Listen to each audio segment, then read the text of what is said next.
Well, South Africa officially moves to level 3 of the lockdown come next Monday, and that allows for the opening up of the economy and the removal of movement restrictions. I think the most exciting thing coming out of that is that people can exercise now at all hours. It also means that manufacturing, mining, construction, financial services, business services, information technology and media can all get back to work, but under strict health protocols. Now, Business for South Africa has been calling for the reopening of the economy, and we're joined now by its head, the head of that economic cluster, Martin Kingston, via our Skype line. Martin, thanks very much for your time. And I think an important distinction to make here is that you've been calling for the opening up of the economy, for that to happen quickly, but also very responsibly. Well, we think that both of those have happened, and Michelle, and indeed your viewers. We have been in close conversations with government for the last several weeks about how that can happen, as we've said, transitioning through level 4 to level 3, and indeed through level 3 to level 2 as quickly as is responsible and practically possible. And that's exactly what we're seeing with effect from next Monday. But there's a cost, of course, attached to it, and that cost is that people will need to act extremely responsibly. They'll have to maintain social distancing. They will have to exercise the necessary health and safety protocols at work, in transportation, and even at home. They're going to have to wear face masks wherever it's required, not just for their own protection, but most importantly for the protection of others in society. And that's all going to have an impact on the speed with which the economy can, in fact, open up again and come to full productivity. And I suppose that is the worry from government, Martin, is that we'll relax these lockdown regulations and, ordinary people will just go back to normal. That perhaps is a big worry for government, that South Africans and many people around the world believe that the lockdown is a temporary solution to COVID-19, when in reality, we're getting a lot of analysis that this is going to be with us for the next couple of years. This is something we need to get used to, a new way of living. Well, that's exactly right. We are going to have to learn to live with COVID-19. It's not going away. There's not likely to be the ability to deal with it with a vaccine, certainly for the next year or perhaps two, exactly as you have said. And the consequence of that is there's going to have to be fundamental behavior change. And what we haven't seen is the necessary level of behavior change. So as, in fact, the infection rate is ramping up, we've seen that very clearly, and as sadly mortalities are also increasing, so we're opening up the economy, which will mean that there'll be more people that are moving around.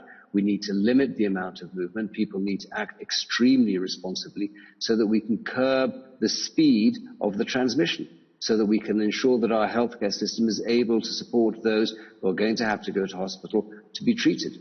And that's just the issue there. It's curbing the speed of the transmission. But we're going to see those high numbers. That's what the President said last night. We're going to see things get a lot worse before they get better. Unfortunately, that is undoubtedly the case, and the President has become increasingly clear and concerned about it as he's addressed the nation. I think our views are exactly the same. We've seen the predictions which see a very significant number of people having to be admitted to hospitals, not only in the Western Cape, but throughout the country, and unfortunately, a very significant number of people potentially dying over the course of the next few months. We are nowhere near the surge of the infection yet. We don't even know whether there's only going to be one wave. So we have to conduct ourselves with extreme responsibility. The same applies, of course, in schools. Schools are returning next week, but on a very staggered and careful and cautious basis. Yeah. Once again, if parents don't want their children to go to school, they'll have to keep them at home. But all of this imposes a cost both on society and indeed on the economy. So, Martin, this is something we've discussed over the past weeks, the fact that many of the challenges we now face during COVID-19 were already in South Africa pre the coronavirus. COVID-19 really just putting a magnifier to issues like housing, like sanitation, and of course like unemployment. What are your numbers at the moment, given the lockdown measures and the effect on the economy? Where's unemployment headed over the next months? Well, we think that there's probably a minimum of between 1 and 2 million jobs that are going to be lost, probably for the medium term. But it could be as much, of course, as 5 million if we don't conduct ourselves, as I've said, in a responsible manner. And assuming, of course, that we don't see further surges of COVID-19, which means that we have to increase the levels. The President has said we're going to reduce through to level 3 from the first, but it's possible indeed that we'll have to go back to 4 and even 5. The consequence of that, of course, is going to be higher levels of unemployment, greater inequality, and poverty is going to become the order of the day.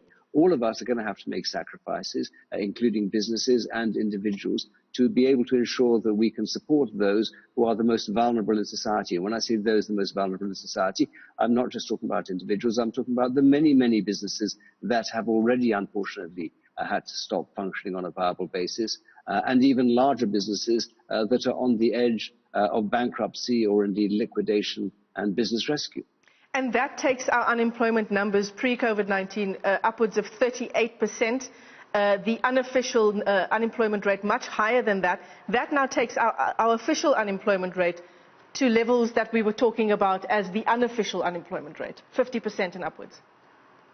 That's exactly correct. And that's a completely untenable state of affairs. The seeds were already sown, as you say, over the last several years, but they've been thrown into stark reality by both the magnification by COVID-19 and, of course, the ratings downgrades that we have already seen over the last few weeks, and the possibility there'll be further rating downgrades to come. Let us not forget, after all, that the issues of Eskom and other state-owned enterprises have not gone away. We've got a massive amount of social support we now need to provide for those who are unable to provide for themselves. There are going to be some very difficult decisions for the country to take in the months ahead. So, Martin, let's take a closer look at what this level 3 of the lockdown means for businesses. So most areas of the economy will be allowed to open as of the 1st of June. There is this list, though, and it's about people gathering in small places. It's restaurants, bars and pubs, except for deliveries. It's accommodation, guest houses and the like, conferences, events. It's all understandable. But, I mean, do you agree with this list that government has excluded from reopening? Well, we have worked very closely with government at all levels over the last weeks to try and define what should be included on the basis that everything should be included other than those specific activities that need to be excluded. And exactly as you say, we need to limit the level of gatherings and mobility. In fact, areas where there's scope for the transmission to ramp up.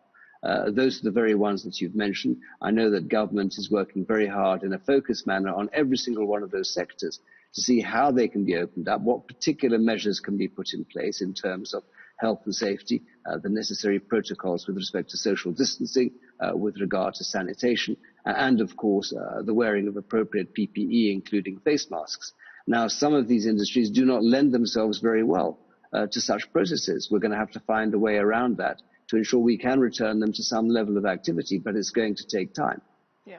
Like the President said, it's now up to each of us as individuals Absolutely. to affect what happens to the country as a whole. Martin Kingston, thanks very much for your time this morning on the AM Report. He is from Business for South Africa, just giving us his reaction to President Cyril Ramaphosa's address last night and the reopening of most areas of the economy. Of course, there are those exceptions, and it's all about limiting large numbers of people gathering in one place. Encouragement, I suppose, for all of us to try and do our part so we can get to level 1.